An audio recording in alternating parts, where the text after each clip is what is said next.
हरियाणा के कैबिनेट मंत्री अनिल विज का चुनावी परिणाम को लेकर बड़ा बयान सामने आया है। विज ने कहा कि उन्होंने काम अंबाला छावनी की जनता के लिए किए हैं और आज उसका परिणाम उन्हें जनता ने दे दिया है। दरअसल अंबाला कैंट में 32 में से 25 वार्ड पर बीजेपी के कैंडिडेट विजय हुए हैं और चेयरमैन पद पर भी बीजेपी उम्मीदवार ने जीत हासिल की है। वहीं विज ने विपक्ष पर भी तंज कसा है, कहा विपक्ष तो पूरी तरह से खत्म हो चुका है।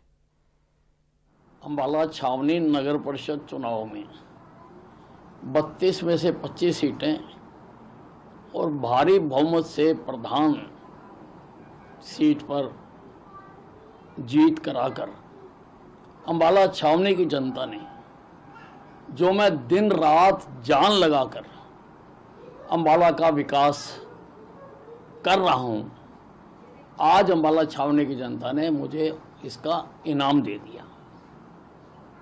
और पिछले जो चुनाव था, जो विधानसभा का चुनाव हुआ था,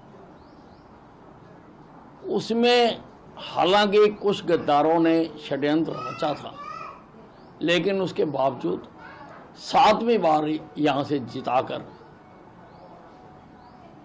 एक उदाहरण पेश किया है। नगर परिषद पर बहुमत से भारतीय जनता पार्टी जीती है और जैसा मैंने चुनाव से पहले कहा था कि मैं और ये जीते हुए पार्षद और जो हार भी गए हैं, हम उनका भी सहयोग लेंगे।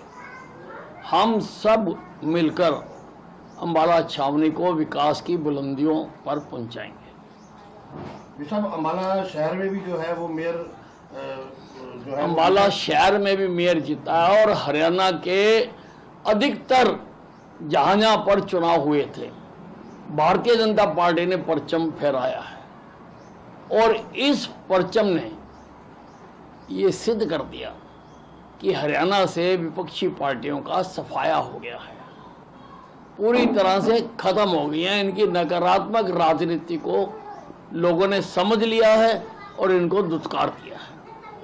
सब जहाँ जहाँ हुड्डा का गढ़ था वहां पर भी जो है वो पूरी तरीके से कांग्रेस हारी है। मैंने कहा ना कि विपक्षी पार्टियां सभी, चाहे उसमें हुड्डा है चाहे उसमें कोई और है, लोगों के सामने इनका चेहरा आ गया और लोगों ने इसको नकार दिया है। और लोगों ने नरेंद्र मोदी जी की जो विकास करने की राजनीति है, उसके ऊपर फिर एक